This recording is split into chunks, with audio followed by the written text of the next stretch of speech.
Será que é importante estarmos ali 90 minutos só num poema, a ver ao pormenor tudo o que podemos tirar do ponto de vista linguístico e estético? Ou se calhar não é mais importante pôr os alunos a pensar nas mensagens, transportar essas mensagens para a vida deles? Claro que às vezes é mais confortável termos ali o manual a seguir. A mim preocupa-me quando eu vejo os meus alunos entediados na minha aula. Quando eu os vejo aborrecidos, é sinal que eu não estou a fazer o meu trabalho de os espicaçar. Portanto, preocupa-me. Adelina Moura, professora de português e colaboradora do Plano Nacional de Leitura 2027.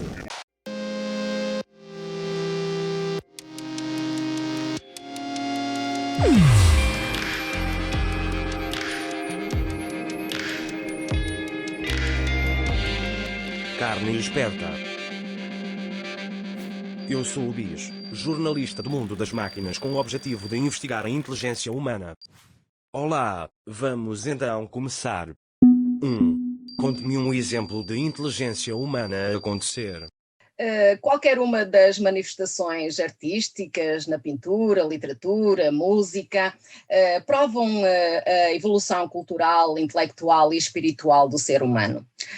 Aliás, desde o período rupestre que o homem se manifesta através da arte, mas eu destaco aqui a música, que eu tenho muito pouco ouvido.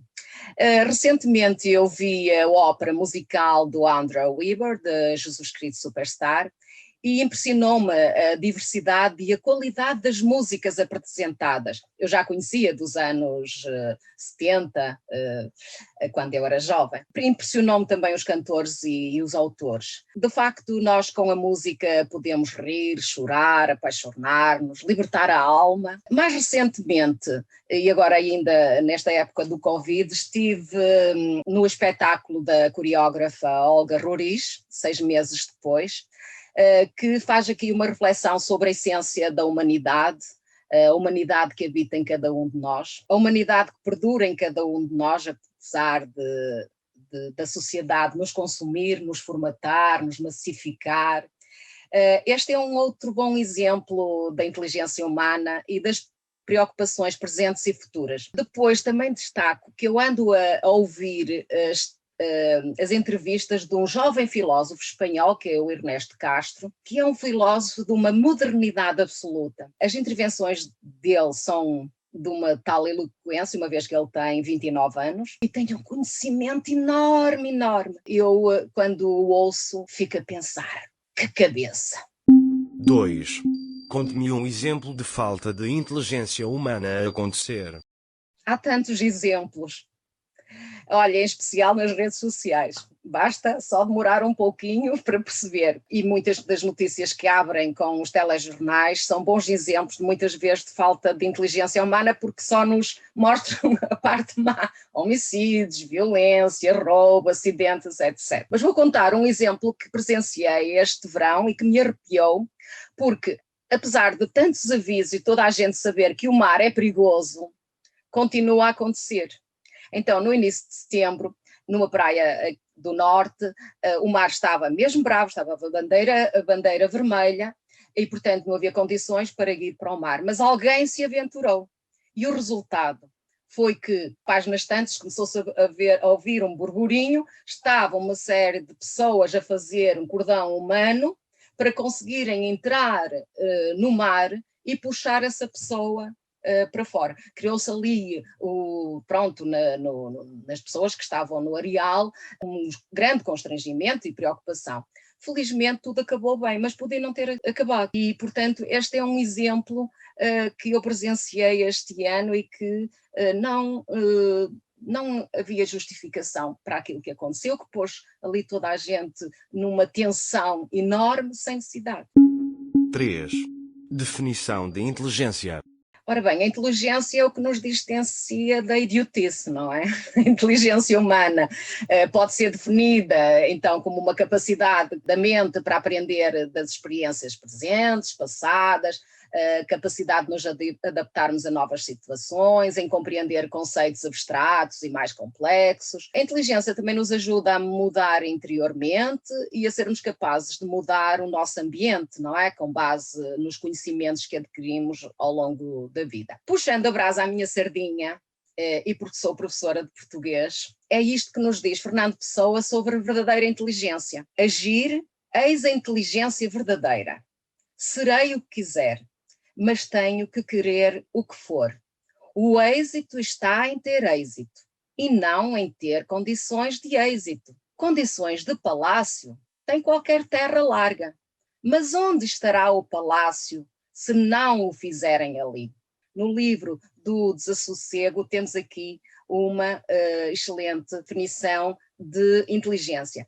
E ele ainda nos diz mais, diz-nos também que a inteligência elabora elementos vindos do exterior, isto é, trabalha sobre dados dos sentidos. Esses dados são de 3 espécies.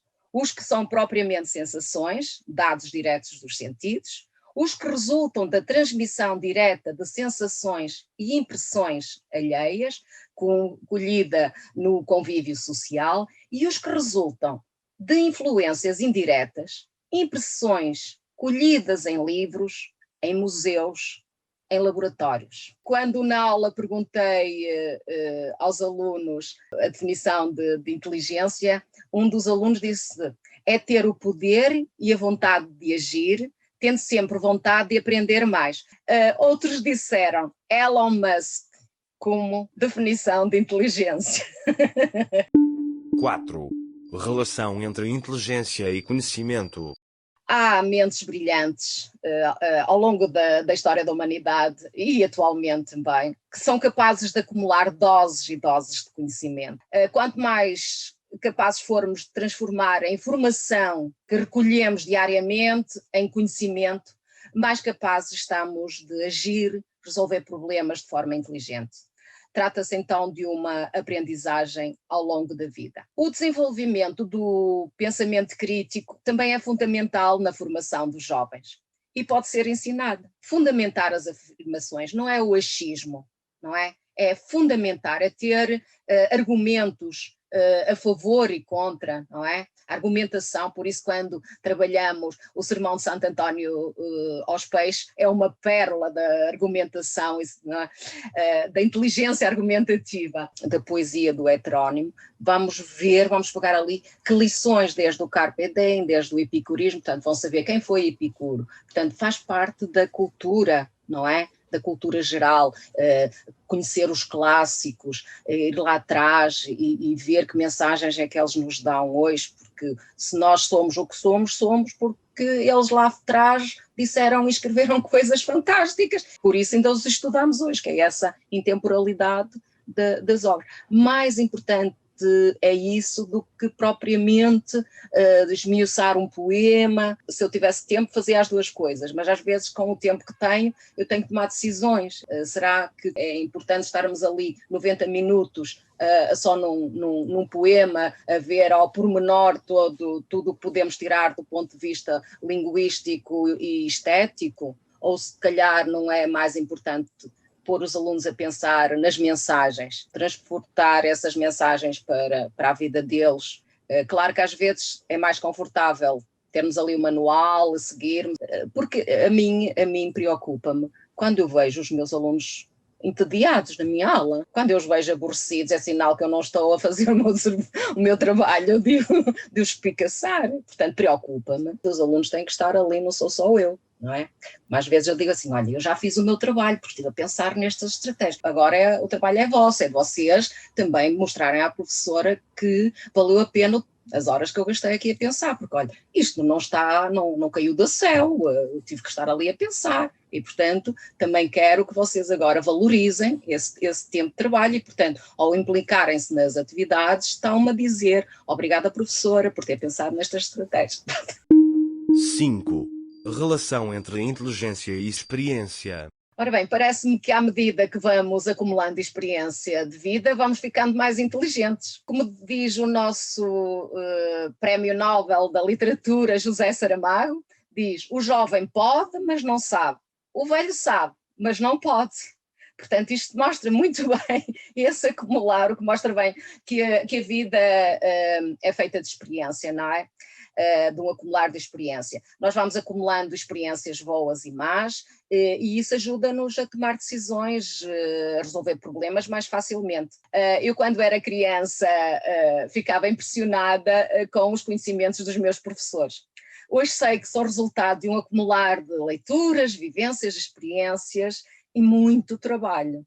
O episódio do Velho do Restelo, não é? Nos Lusíadas, não é? Que representa o saber de experiências feito.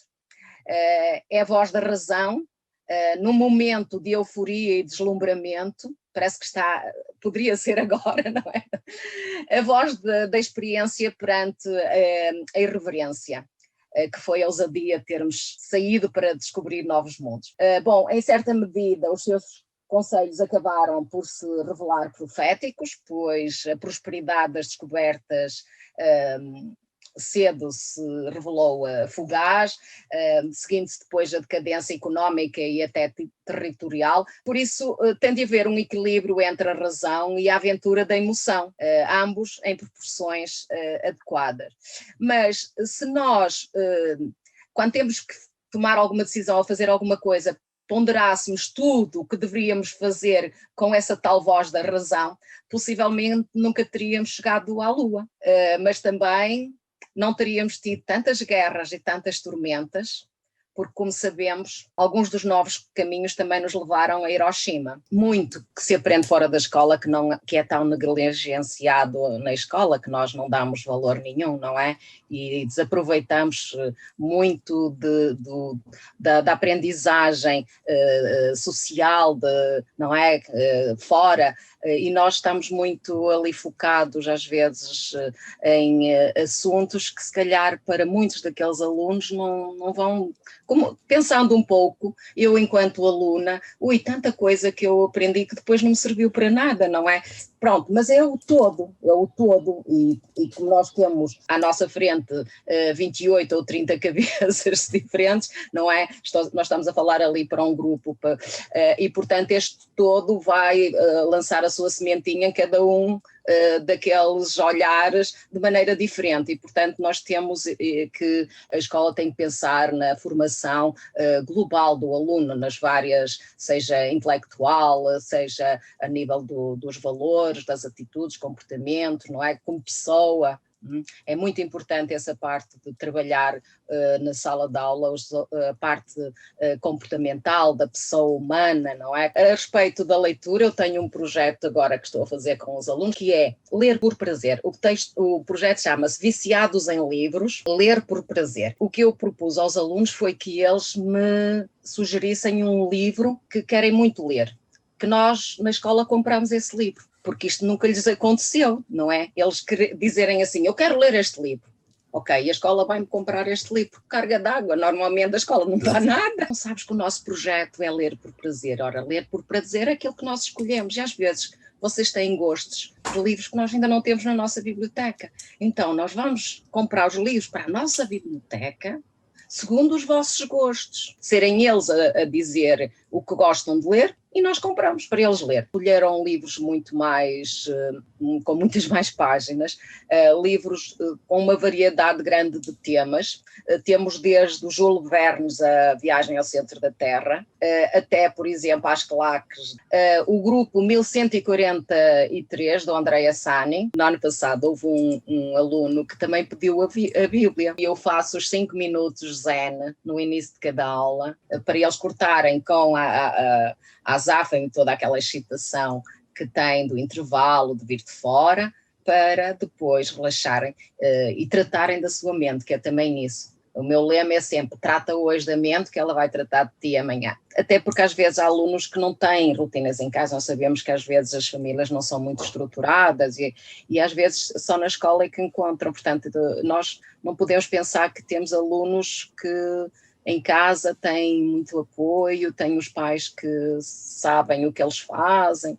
Temos que pensar sempre no outro lado. Se nós pensarmos sempre nas coisas no topo, depois fica muita gente por trás, não é? Ir pensando nas estratégias à medida dos alunos que temos à nossa frente. 6. Relação entre inteligência e emoções. Nós podemos parar de nos desenvolver fisicamente entre os 18 e os 25 anos, mas o desenvolvimento emocional prossegue até morrermos, acompanha-nos ao longo da vida. Por isso temos que aprender a treinar as nossas aptidões, as nossas competências. As emoções humanas são essenciais em cada um de nós. Ajudam-nos a compreender melhor os outros e a nós mesmos. Portanto, são elas que perante o perigo nos ajudam a decidir se lutamos, se fugimos ou se ficamos ali parados à espera que passe. Há um autor que é o Daniel Goleman, no seu livro Inteligência Emocional, que foi publicado em 1986, classifica a inteligência emocional como a capacidade de identificar os nossos próprios sentimentos e os dos outros, nos motivarmos e de gerir bem as emoções dentro de nós e nos relacionarmos com os outros. Trabalhar a inteligência emocional nas aulas também é muito importante, porque nos permite ajudar os alunos a raciocinar melhor, a tomar melhores decisões emocionais e sentimentais em cada momento. Tenho uma rotina no início de aula que demos o nome de 5 minutos zen, em que eu coloco uma música relaxante e os alunos fecham os olhos, não pensam em nada, respiram fundo, pronto, no fundo descansar o cérebro para que haja aqui um corte entre a excitação própria do intervalo e antes de começarmos a aula de português. É muito difícil hoje nós, na sala de aula tradicional, captarmos a atenção dos alunos mais de 5 minutos. Portanto, eles são bombardeados com estímulos exteriores e nós sentimos isso. O que eu tenho vindo a fazer e costumo fazer com eles é dar pouco tempo de exposição dos assuntos, lá está, dos conteúdos, de conhecer os conteúdos. Por isso é que eu os gravo. E gravo precisamente para que eles possam ser aprendidos antes da aula. Eu utilizo uma metodologia que se vem chamando a aula aprendizagem invertida, não é? Em que o aluno antecipa os conteúdos ouvindo os vídeos ou os áudios em casa e depois na sala de aula é o trabalho de escrita, de oralidade, de trabalho de colaborativo, de pares, e eu tenho tentado diminuir o tempo da exposição minha, porque depois está nas explicações, nos vídeos e nos áudios que estão gravados, de forma mais aprofundada. Ver em casa os vídeos, às vezes que para aquele aluno são necessárias, podem ser 20. Há alunos, porque se faz esse trabalho na sala de aula e há um aluno que só basta ver uma vez já percebeu e o outro precisa de 3, já há comentários negativos. E isto também é para ajudar aqueles alunos que lhes custa mais a entender e, portanto, também precisam do seu local de silêncio. E a sala de aula muitas vezes não é esse local, porque eu também não quero que a sala de aula seja um sepulcro, ou seja, na missa, não é? Um sepulcro, vamos, para não estar a contar aqui. E, portanto, em casa, com certeza que o aluno tem esse silêncio e tem essa possibilidade de, no seu aconchego, no seu habitat em casa, poder perceber. Eu, quando tenho um problema na sala de aula, e quando eu vejo cá um aluno, eu digo assim, tenho que mudar a agulha. 7. Experiência subjetiva da sua própria inteligência. Vou trazer aqui um episódio meu quando eu tinha uns 8, 9 anos.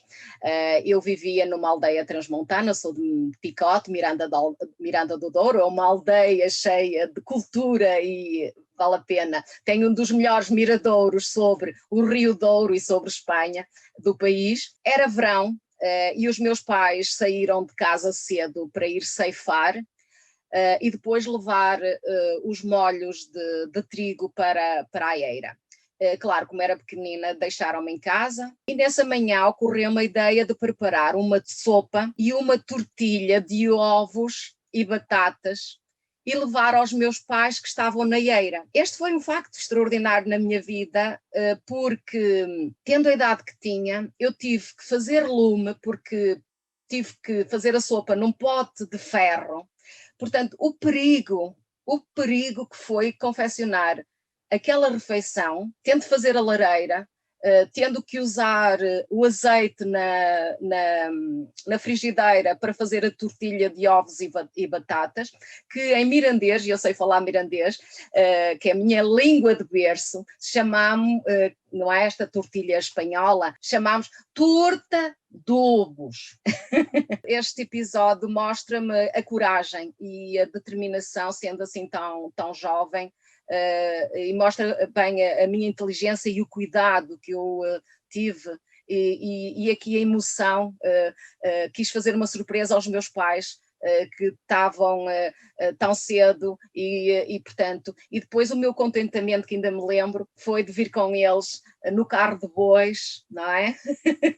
Para a aldeia, e estava super satisfeita. Foi um momento mágico na minha vida.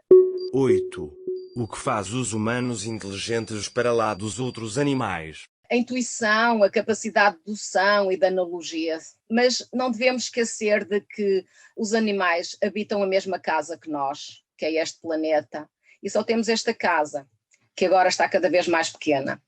Vivemos quase numa aldeia global, onde quase todos nos conhecemos, mas às vezes não estamos a aproveitar esse conhecimento conjunto. Nós, por vezes, menorizamos a inteligência dos animais e superiorizamos-nos muito, mas temos que também olhar para o que os animais nos dizem. 9. Contribuições inatas e contribuições adquiridas. Bem, o que vem gravado no nosso ADN desenvolve-se com as experiências de vida, com o que lemos, as experiências diversificadas, as viagens. É por isso que uma educação de qualidade é tão importante, para que cada criança, cada jovem desenvolva os seus talentos durante a formação académica e também ao longo da vida. Por isso a escola tem que lhes dar essas ferramentas para, depois de deixarem a escola, continuarem a progredir. Por isso também tento proporcionar nas minhas aulas aprendizagens ricas e memoráveis, não só do ponto de vista linguístico e cultural, mas também lúdico, porque eu quero que elas fiquem gravadas na memória dos alunos e que possam perdurar ao longo da vida. No ano passado uma colega diz-me assim: olha, sabes, encontrei o nosso aluno, o Rego, portanto acabou o 12º ano. Olha, então em que está, onde é o que estás? Diz assim: olha, professora, estou nas tecnologias, sabe, a professora Adelina, a professora de português. Pois, sabe como é? Ela fazia, mas aquelas coisas, e aquilo ficou-me. 10. Qual é a importância do corpo? A mente sente e o corpo fala. O corpo e a mente são duas unidades indivisíveis. Aliás, já lá dizia Platão e Aristóteles, já falavam sobre o assunto. Trazendo novamente Fernando Pessoa: sem a loucura que é o homem, mais que a besta sadia, cadáver adiado que procria. O ser humano precisa do corpo para fazer todas as loucuras que fazem dele humano. 11. Como é que eu percebo se alguém é inteligente e se não está a fingir? Ora bem, quem finge não tem muito tempo da antena. Alguns ainda conseguem ter um pouquinho mais, porque num momento ou noutra a máscara cai. As pessoas inteligentes falam com uma clareza, lucidez, versatilidade e mostram o conhecimento profundo e alargado que têm. Isso nota-se perfeitamente. Como se costuma dizer, apanha-se mais depressa um mentiroso do que um coxo. 12. Qual o humano mais inteligente que conhece? Não tenho apenas um. Poderia estar aqui infinitamente a citá-lo, mas vou trazer aqui Miguel Ângelo. A Capela Sistina é uma obra-prima. O Juízo Final, a criação de Adão. Toda a arte, aliás, exposta no Vaticano é um regalo para os olhos e para a mente. Também Leonardo da Vinci. uma mente brilhante, todas as artes numa só pessoa. Ele foi cientista, matemático, engenheiro, inventor, anatomista, pintor, escultor, arquiteto, botânico, poeta e músico. Vou citar aqui o professor Leandro Carnal, no seu programa Prazer Carnal, é um professor brasileiro formado em História. Ele fala com uma correção linguística, como se tivesse escrito aquele texto e tivesse tido horas a aperfeiçoar aquele texto. Ele fala como se aquele texto tivesse sido burilado, tivesse sido aperfeiçoado.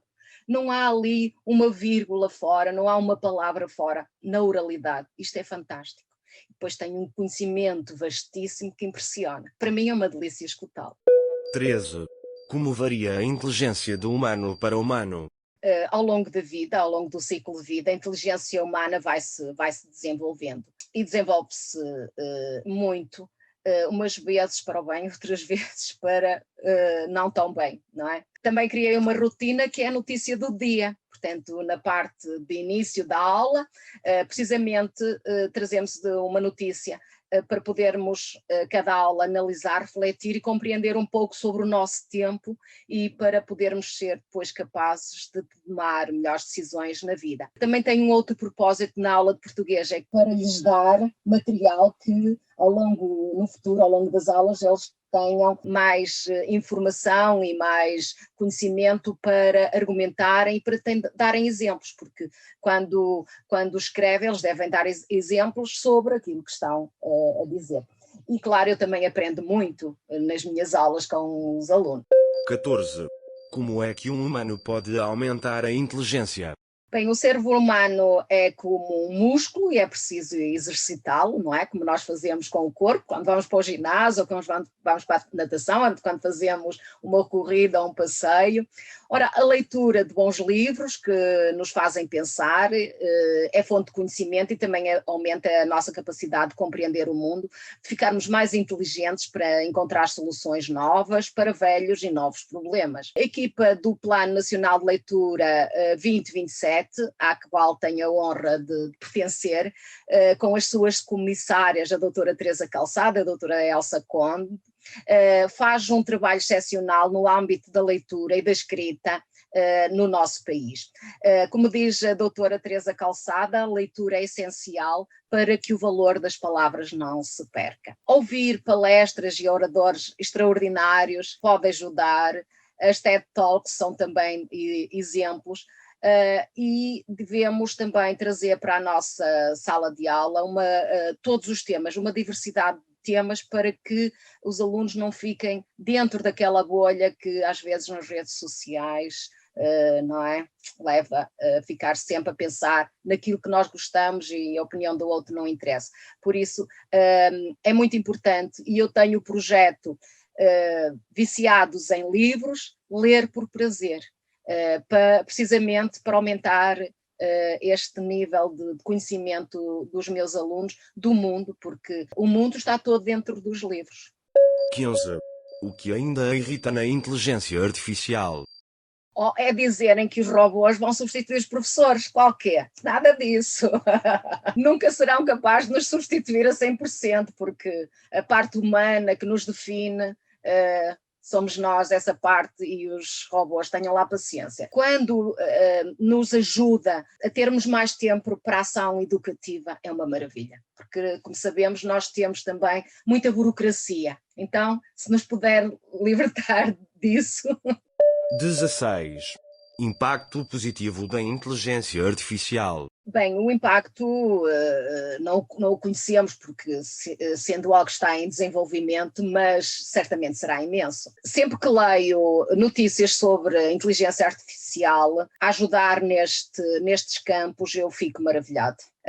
Por isso, eu tenho uma turma de programadores do ensino profissional, e eu sempre lhes digo que eles têm uma grande responsabilidade sobre o futuro. Então, se a inteligência artificial nos libertar das tarefas rotineiras, não é? Para socializarmos com a família, com os amigos, para fazermos voluntariado, para sermos felizes, parece-me bem.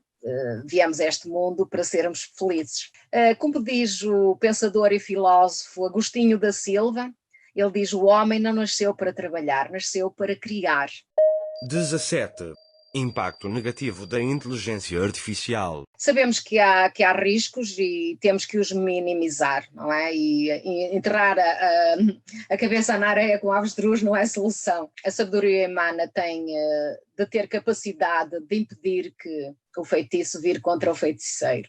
Por isso é que existe o projeto e o podcast Carne Esperta, é para isso mesmo também. É preciso afinar os modelos algorítmicos.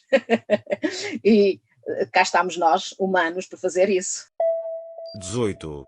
Inteligência natural e artificial em 2050. Se ainda não compreendemos bem como é que o nosso cérebro funciona, como é que queremos ser imitados através da inteligência artificial? Muitas das decisões que tomamos nas empresas e também nas salas de aula não têm um racional lógico, não é?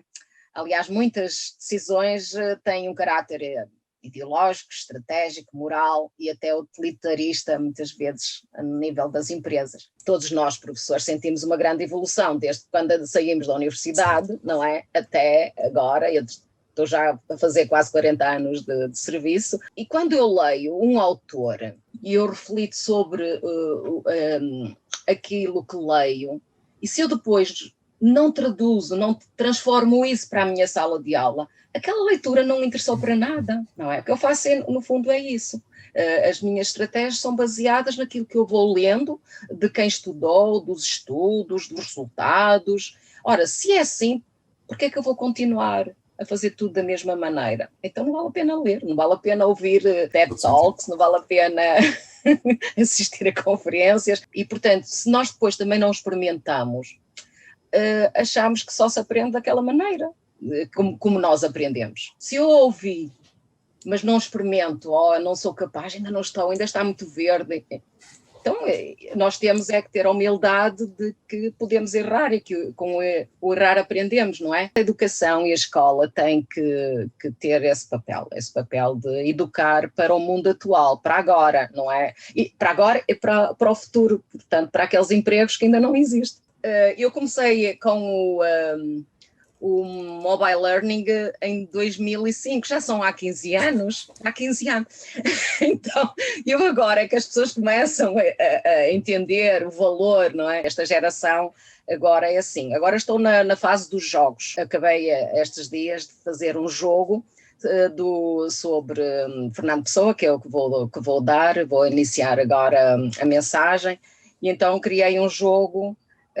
E ofereço cartas, ofereço emblemas, ofereço pontos. Eu estou maravilhada com os meus colegas, muitos dos meus colegas. Evidentemente que há uma franja de professores que é mais resistente às mudanças nas metodologias, nas estratégias, mas temos um grosso e um grupo muito grande de professores que estão nessa onda. E eu fico maravilhada. Basta só dizer, o programa eTwinning apareceu em 2005, que nos permite trabalhar e desenvolver projetos colaborativos à distância com professores e com turmas europeias. E há tantos professores, já somos milhares de professores portugueses que trabalhamos com outros parceiros, com outros professores, que aprendemos com outros colegas de outros países e que enriquecemos as nossas práticas com esse trabalho colaborativo e esse trabalho enriquecido também com tecnologia. E mesmo aqueles professores que nunca usaram a tecnologia na sala de aula, mesmo esses estão a fazer também o seu caminho, porque se deram conta que, afinal de contas, também podem tirar partido e beneficiar da tecnologia e que não sabiam porque nunca tinham usado. Por exemplo, nas questões, por exemplo, de hoje, rapidamente ter formação à distância, não é? De rapidamente falar com as famílias, sei lá, do contacto no instante pontual com o aluno para uma dúvida, sem ter que andar a correr para a sala, para a escola, porque muito se gasta na deslocação, não é? Há professores que fazem centenas de quilómetros, não é? Eu estou muito orgulhosa dos professores portugueses, sou um deles, mas também dos meus colegas, porque também aprendo muito com eles na formação de professores. Eu neste momento estou com 3 grupos de professores. Estou com um grupo de Barcelos, estou com um grupo de Braga e estou com um grupo de Oliveira das Mães e arredores. Eu, por exemplo, quando acabei a licenciatura, fui dar aulas para a minha zona, para a minha aldeia, numa aldeia ali perto. Tive que me deslocar. No ano seguinte fiquei mais próximo de Braga, eu moro em Braga, fiquei mais próxima, mas o facto é que eu tive que alugar casa. Eu tinha um bebé de 6 meses, tive que contratar uma ama e hoje há muitos professores que têm uma situação idêntica, que moram numa cidade, mas que estão a trabalhar muito longe e, portanto, todas essas preocupações, todo esse consumir de energias, seja do transporte, tudo isso tira tempo para pensar e para criar. 19.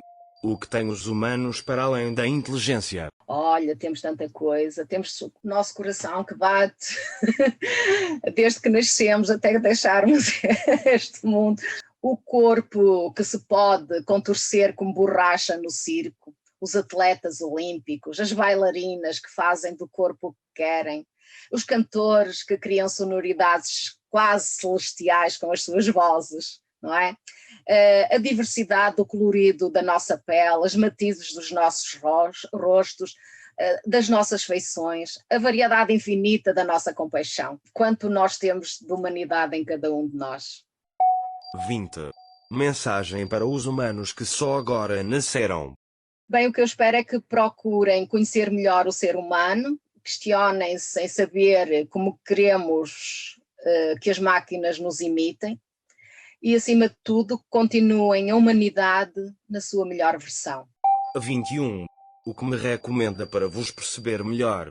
Bem, se nos querem imitar, façam loucuras também, sonhem, riam, amem. É que se elas nos imitam, o futuro apenas dependerá de todos nós, dos humanos, e não delas, das máquinas. Nós somos os modelos. Temos que nos questionar que tipo de pessoas devemos ser nós para que no futuro as máquinas nos possam imitar, fazendo o bem e não o mal. 22. Para terminar, gostaria de me perguntar alguma coisa? Bem, a maioria das decisões dos seres humanos baseiam-se nas emoções. Então cá vai a pergunta. Essas emoções dependem da história de cada pessoa. Como é que uma máquina pode ter uma história? Os portugueses tocam o pessimismo como quem toca guitarra. Agostinho da Silva. Terminei as perguntas. Muito obrigado.